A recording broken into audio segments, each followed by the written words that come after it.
I had always dreamed of the day I'd see my son Matthew, standing at the altar, looking at the woman he loved. I imagined myself in the front row, my heart swelling with pride as I watched the boy I raised start a new life. But life has a cruel way of reminding you that dreams don't always come true. I found out about his wedding by accident. I was at the grocery store when an old friend, Mrs. Patel, stopped me with a bright smile. "Oh, Mary, you must be so excited. Matthew's wedding is just a few weeks away, isn't it?" My hands froze on the shopping cart. "What?" I whispered. Mrs. Patel frowned. "Oh dear, you didn't know?" I didn't. My own son was getting married, and I hadn't even received an invitation. I went home that day in a daze, my mind racing. Maybe it was a mistake. Maybe the invitation got lost. Maybe he just forgot to tell me. I picked up the phone with trembling hands and called him. It rang, and rang, and rang. No answer. I called again. Straight to voicemail. I felt a pit in my stomach. Matthew was avoiding me. For days, I tried to reach him. Texts, calls, nothing. It was as if I had suddenly ceased to exist in his life. It wasn't until I went to his apartment unannounced that I finally got an answer. He opened the door halfway, looking uneasy. "Mom," he said, not meeting my eyes. "Matthew," I forced a smile. "Is there something you forgot to tell me?" He sighed, rubbing the back of his neck. "Look, Mom, it's not what you think." "So you are getting married?" He hesitated, and then reluctantly, he nodded. I stared at him, waiting for an explanation, an apology, anything. But what he said next shattered me. "Mom, I couldn't invite you. Her parents, they wouldn't approve. They think I come from a different kind of background. If they knew my mother was a cleaner, they might." I didn't even hear the rest. My head was spinning. My son, my own flesh and blood, was ashamed of me. Of the woman who raised him alone. Of the woman who worked double shifts to put food on the table. Of the mother who sacrificed everything to give him a better life. I looked at the boy I had loved unconditionally, and for the first time in my life, I saw a stranger. A stranger who was willing to erase me for the approval of people who had done nothing for him. Tears burned my eyes, but I refused to let them fall. I swallowed the lump in my throat and straightened my back. "If that's how you feel, Matthew," I said, my voice shaking, "then I won't force myself where I'm not wanted." And with that, I turned and walked away. I didn't know then that the truth, the very truth he was so desperate to hide, was about to shatter everything at the altar. I didn't cry. I wanted to. God knows I did. But I refused to let myself break down over a son who had already erased me from his life. For weeks, I kept myself busy with work. Scrubbing floors, cleaning offices, tasks I had done for decades. But the pain sat heavy in my chest. Every time I saw a mother and son laughing at the cafe I cleaned, I felt a stab of betrayal. Every time I overheard people talking about wedding plans, I felt a lump in my throat. But I didn't reach out to Matthew again. If he wanted to marry into that family by denying where he came from, then he would have to live with that decision. The wedding day arrived, and I told myself I wouldn't think about it. But my body betrayed me. I woke up early like I always did, but instead of heading to work, I found myself walking toward the church where the ceremony was set to take place. I told myself I wouldn't go inside. I just wanted to see him one last time, to confirm that he had really chosen them over me. From across the street, I saw the guests arriving, dressed in their finest. I saw his fiancée's parents step out of a luxury car, beaming with pride. I saw Matthew standing at the entrance in his crisp tuxedo, shaking hands with guests, smiling as if nothing was missing. As if I wasn't missing. And that was when it hit me. I was never meant to be part of his life beyond raising him. I had been a stepping stone, a tool, someone to be used, then discarded. And yet, as I turned to leave, something stopped me in my tracks. A familiar voice. One I hadn't heard in over 20 years. "Oh, my boy. Look at you, all grown up." I turned back just in time to see an older man stepping out of a cab. My heart nearly stopped. It was David, Matthew's father. The man who had abandoned us when Matthew was just 5 years old. The man who had left me to raise our son alone, without a dime, without so much as a goodbye. And there he was, invited to the wedding, welcomed like a long-lost king. Matthew rushed forward, embracing him as if he were some hero returning home. I felt something inside me snap. I had been hidden, discarded, erased. But the man who walked out on us? He got a front row seat. Something inside me burned with fury. I had told myself I would walk away, that I would let my son live with his choices. But not anymore. I wasn't leaving. Not until the truth was laid bare for everyone to see. I should have walked away. I should have let them have their perfect little wedding, built on lies and pretense.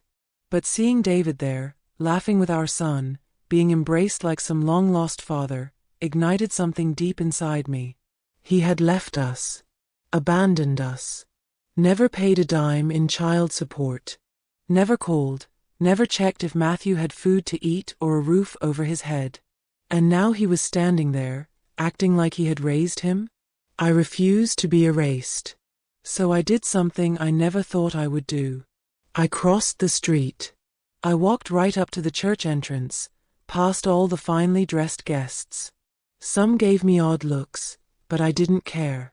I marched straight to the one person who owed me an explanation. Matthew. His back was turned to me as he spoke to his father, a broad smile on his face, the same smile I had worked 2 jobs to keep on his face when he was a child. Matthew. My voice was calm, but the weight behind it was enough to make him stiffen. Slowly, he turned.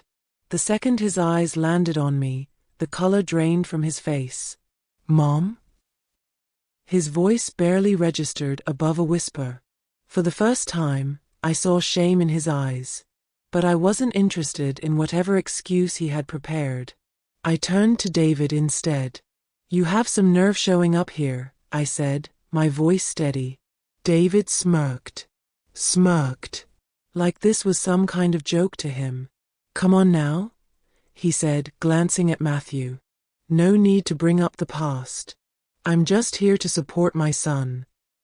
His son? I raised that boy alone. I scraped by, working every shift I could just so Matthew could have a life better than the one I had.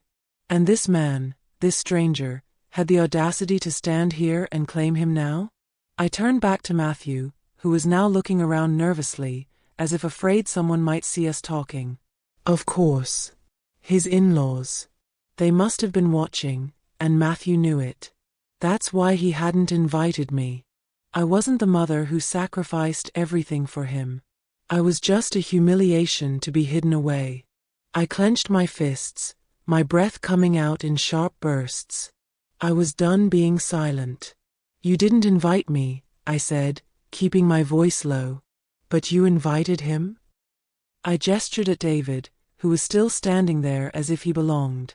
Matthew swallowed hard. "It's not like that," he muttered, but he couldn't meet my eyes. "Then tell me what it's like," I challenged.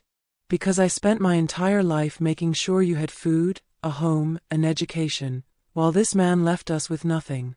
And today, you chose him over me." His lips parted, but no words came out. His silence was all the confirmation I needed. My chest tightened, but I refused to let the tears come. I turned on my heel, ready to leave for good this time. But before I could take another step, a voice rang out behind me. "Matthew, who is this woman?" I turned to see her, his bride-to-be, standing at the church doors, looking between us with confusion. And in that moment, I realized something. She didn't know. She had no idea who I was. Matthew had never even told her I existed. The betrayal stung deeper than I ever imagined. I squared my shoulders. If my son wanted me to stay hidden forever, he was about to be sorely disappointed. Because right here, in front of everyone, I was about to expose everything. Silence. It hung in the air, thick and suffocating.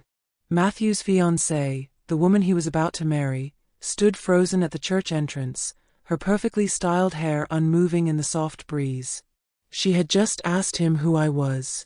And he couldn't answer. His mouth opened, then closed. His hands clenched and unclenched at his sides. I could see his brain scrambling for a way to cover this up. But there was no covering this up anymore. So, I did it for him. I turned to her, my voice steady but laced with the pain of a mother's betrayal. I'm his mother. A sharp gasp escaped her lips. Her eyes darted back to Matthew, searching for confirmation. But he wouldn't look at her. And then, I dropped the second blow. But it seems I wasn't important enough to be part of this wedding. The murmurs started immediately. Guests turned to whisper among themselves. The tension crackled in the air. Matthew's fiancée was pale now. Matthew, what is she talking about?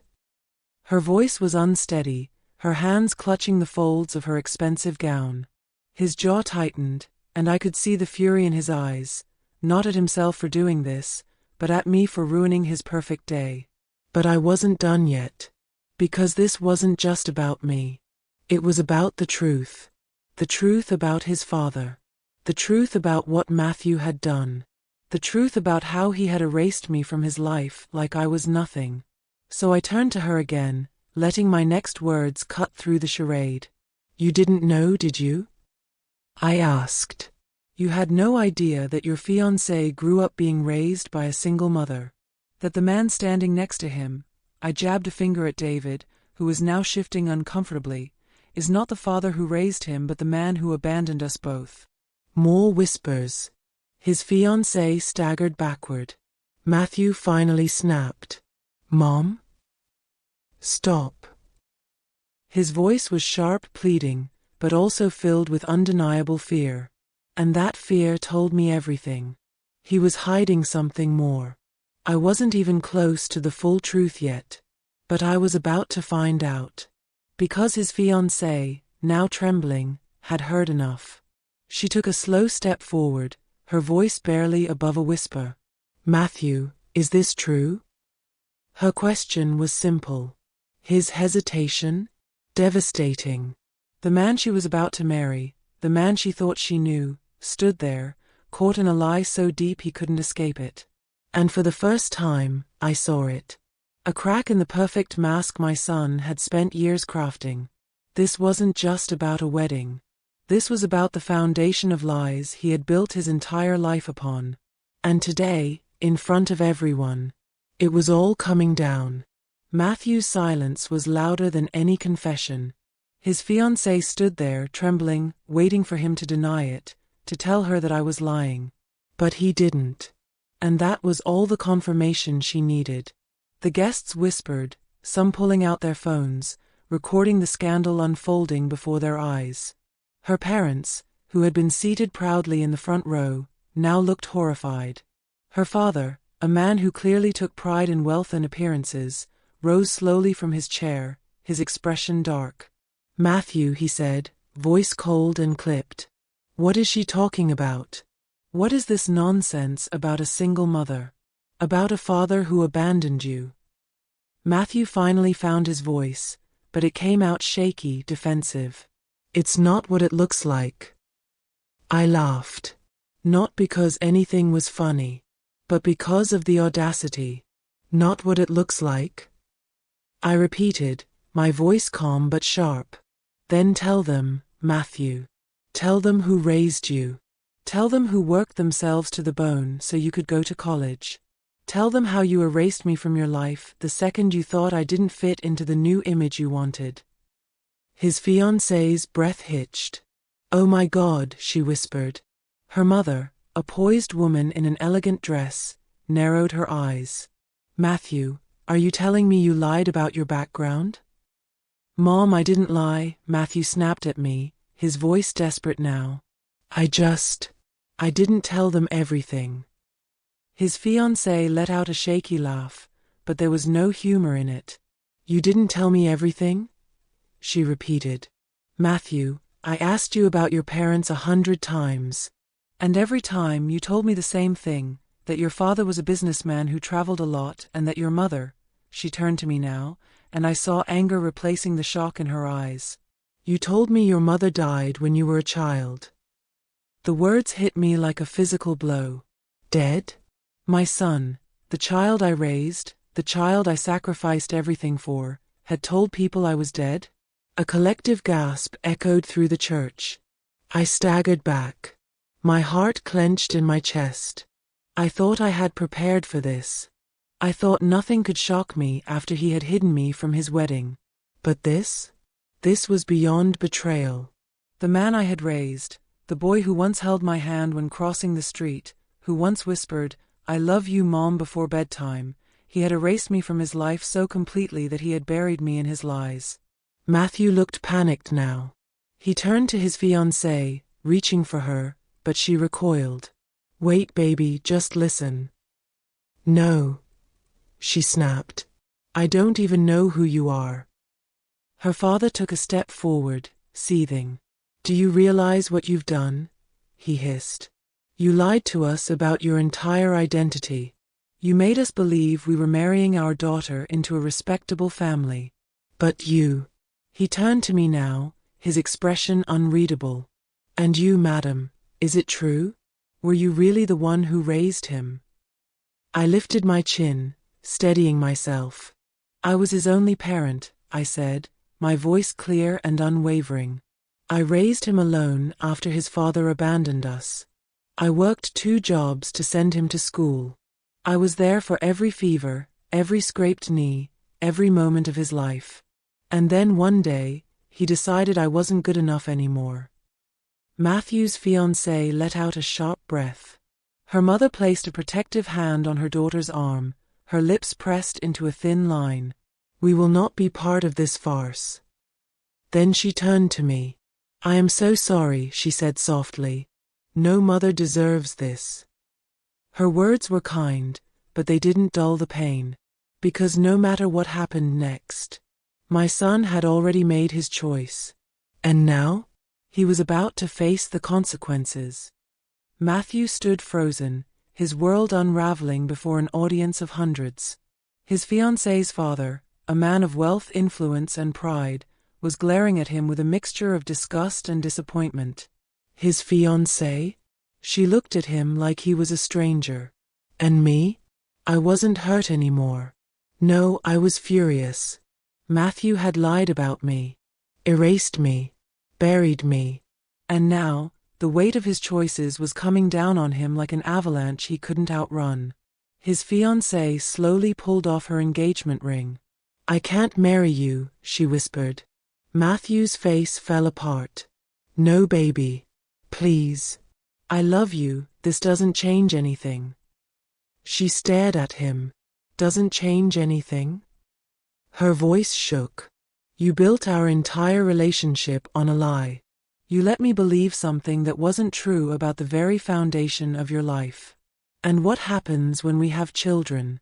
Will you lie to them too? Will you hide things from them when they don't fit your perfect image? Her father stepped in. This wedding is over, he said with finality. The entire church erupted in gasps and murmurs. Guests whispered among themselves, some openly recording the spectacle. Matthew turned to me, eyes wide, desperate. Mom, he said, for the first time in years, his voice pleading. Please. Tell them this isn't what it looks like. I looked at my son, the boy I had sacrificed everything for. And I said nothing. Because this was exactly what it looked like. I didn't need to tear him down. He had done that all by himself. His fiancée's father pulled her away, his family marching toward the exit, their heels clicking against the church floor in what sounded like a death sentence. Matthew tried to follow, but her father turned sharply. Do not take another step, he warned. If you contact my daughter again, I will make sure you regret it. Matthew flinched. His powerful future father-in-law had just turned into his worst enemy. And the guests? They had seen everything. Matthew's in-laws were humiliated, fooled into believing their daughter was marrying into a polished, wealthy family when in reality, she was about to become the daughter-in-law of a cleaner. I turned to leave. I had seen enough. But just as I reached the doors, Matthew finally cracked. His voice rang out in desperation. "Mom, please." I stopped. Slowly, I turned to face him. The golden boy, the man who had thrown me away, now standing alone in the wreckage of his own making. Tears streamed down his face. "Please don't walk away. I was stupid. I was ashamed. I thought if I just left the past behind, I could have a better life." I stared at him for a long moment, my heart like a stone in my chest. And then finally I spoke. "You didn't leave the past behind, Matthew. You left me behind. And now? You finally understand what that feels like." Then I turned around and walked away. I walked out of that church without looking back. Outside, the air was crisp fresh, so different from the suffocating weight inside. I took a deep breath, steadying myself. For the first time in years, I wasn't the one left behind. But as I reached the curb, a voice called after me. "Mom." "Matthew." I heard the frantic footsteps before I turned. His suit was disheveled, his eyes desperate. For the first time, he looked like a lost child again. "Mom, please," his voice cracked. I had spent years dreaming of a moment like this, where he would realize what he had done, where he would come running back, apologizing. But now that it was happening, it didn't feel victorious. It felt empty. I crossed my arms. "What do you want, Matthew?" His face twisted in anguish. "I lost everything in there," he choked out. "Everything. My fiancé, my future, my reputation. Mom, I messed up." I tilted my head. "And now you remember you have a mother?" His jaw clenched. His whole body sagged, like the weight of his own actions had finally caught up to him. "I was embarrassed of where I came from," he admitted, his voice barely above a whisper. "I thought if I could just rewrite my past, I wouldn't feel so ashamed." He looked up at me with red-rimmed eyes. "But all I did was destroy everything I had." For the first time, I saw my son as he truly was. Not the golden boy. Not the success story. But a man who had built his entire identity on a lie, and now that lie had crumbled. "I can fix this," he muttered to himself, his hands trembling. I need to explain to them, maybe they'll listen." "They won't," I cut in. "You didn't just lie, Matthew. You built an entire life on deception. You used people. You abandoned the person who loved you most. And now you're realizing the truth." His lips trembled. "Which is?" I took a step closer. "That you are truly alone." The words hit him like a punch to the gut. His breath shuddered, his shoulders slumping forward. He opened his mouth, but before he could say anything, a car pulled up beside us.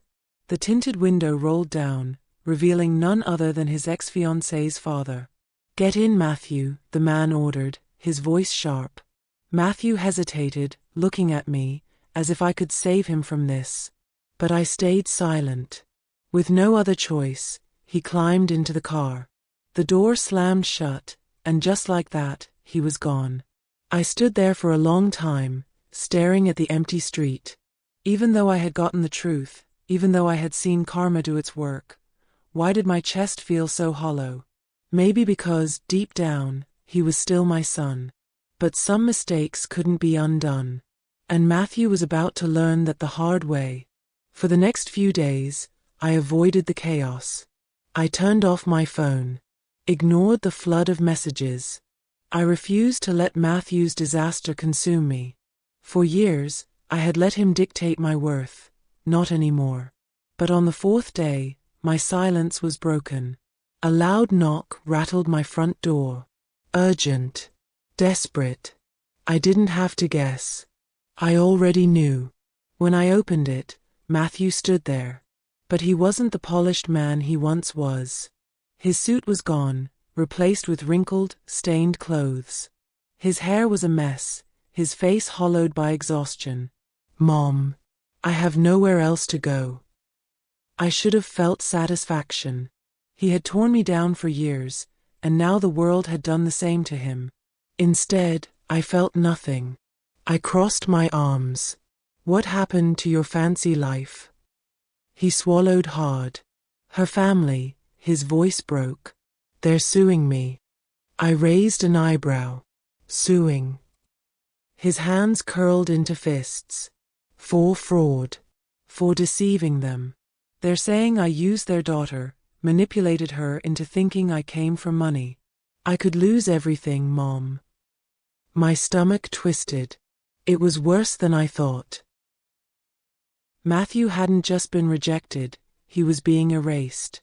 His ex's father was powerful, and powerful men don't just let go of humiliation. They fired me from my job. My friends won't return my calls. I tried to go to Dad, but... His voice trailed off, his face darkening. I almost laughed. "Oh? Your father, the man who abandoned us both, won't take you in." He lowered his head. "I don't know what to do," he whispered.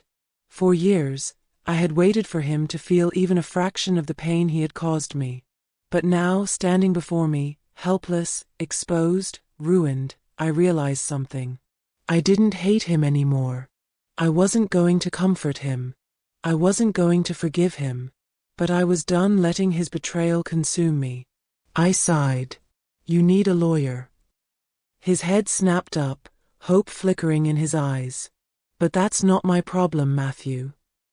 His mouth fell open. He had expected me to save him. "You turned your back on me when I needed you most," I continued. "And now, you want me to help clean up your mess?" His eyes filled with panic. "Mom, please. I don't have anyone else." I studied him. For years, he had seen me as nothing but an embarrassment. But now? Now, I was the only one who could save him. And I wouldn't. "You made your choices," I said, stepping back. "Now live with them." Before he could say another word, I shut the door. And this time, I didn't feel an ounce of regret. I didn't open the door for Matthew that night. I heard him calling my name, knocking, then pounding. But I stayed on the other side, my hands trembling as I pressed them against the wood. For so many years, I had fought to give him everything. Now, he was the one who had nothing. And yet, it didn't bring me joy. It didn't bring me relief. It just made me tired. The next morning, I found him sitting on my porch, his suit wrinkled, his eyes hollow. I barely recognized him. He looked up as I stepped outside, his lips parting like he was about to speak, but no words came out. I hesitated. This was my son. The same boy I had raised, the same one who used to wrap his arms around me when he was scared of the dark. But that boy had chosen shame over love, had chosen status over blood. And I had spent enough years fighting for a place in his life. I sighed, my voice quiet. "Go home, Matthew." A bitter laugh escaped him. "I don't have one." For the first time, the weight of his choices had settled on his shoulders. His ex-fiancée's family had cut him off completely. His job, the one he had worked so hard to climb up in, had tossed him aside. And the people he had tried so hard to impress? They didn't even return his calls. The son who had once been too good for me was now standing before me, stripped of everything except the mother he had abandoned. I watched him for a long time, my heart battling itself. I should have felt relief. I should have felt righteous. But all I felt was grief. Grief for the son I had lost, not today, but long ago, when he had started believing that love was something that had to be measured in wealth and reputation. I sighed, stepping aside. "Come in." His head jerked up, stunned. "What?" I didn't repeat myself. I simply turned and walked back into the house. For a moment, he didn't move. Then, His footsteps followed.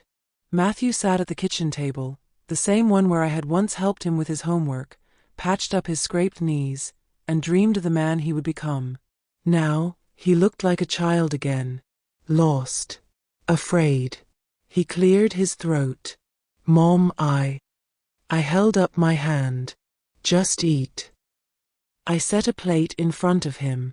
He stared at it for a long time before picking up the fork.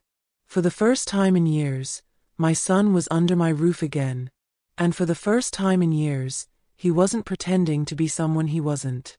I didn't know if I could ever forgive him. But at least, this time, he was finally here. Matthew sat at my kitchen table, eating in silence. His hands trembled slightly as he lifted the fork to his mouth. I could tell he hadn't had a proper meal in days. I sat across from him, watching but saying nothing. The years had carved distance between us, and now, we were just two people trying to navigate the wreckage of what was left. He finally put the fork down and exhaled shakily. Mom, I don't deserve to be here. I didn't argue. Because he was right. He rubbed his face, looking ashamed. I ruined everything, didn't I? I let out a slow breath. You tell me. His lips pressed together, and for a moment, I thought he wouldn't answer. Then, he nodded. Yeah, I did. I didn't soften. I didn't rush to assure him that everything would be fine. Because it wasn't fine. This was his burden to carry. But for the first time, he was finally carrying it. The days passed slowly. He didn't ask for anything, and I didn't offer more than I was willing to give. But he stayed. He helped around the house. He fixed the broken fence in the backyard. He took out the trash without being asked. He sat with me in the evenings, watching old shows we used to love when he was a kid. And little by little, I saw glimpses of my son again. Not the man who had turned his back on me for status. Not the man who had once been ashamed of his roots. But the boy who had grown up in this house. The boy who had laughed without hesitation, who had loved his mother without conditions. One evening, as we sat on the porch, he turned to me. Mom, would you ever be able to forgive me? I didn't answer right away. Because forgiveness wasn't a switch you could flip. It wasn't something that could be earned overnight. I looked at him, the son who had once betrayed me, but who now sat beside me, stripped of all the lies, all the pride. I sighed. You have a long road ahead, Matthew. But you're finally walking in the right direction. He swallowed hard and nodded. I won't let you down again. And this time, I actually believed him.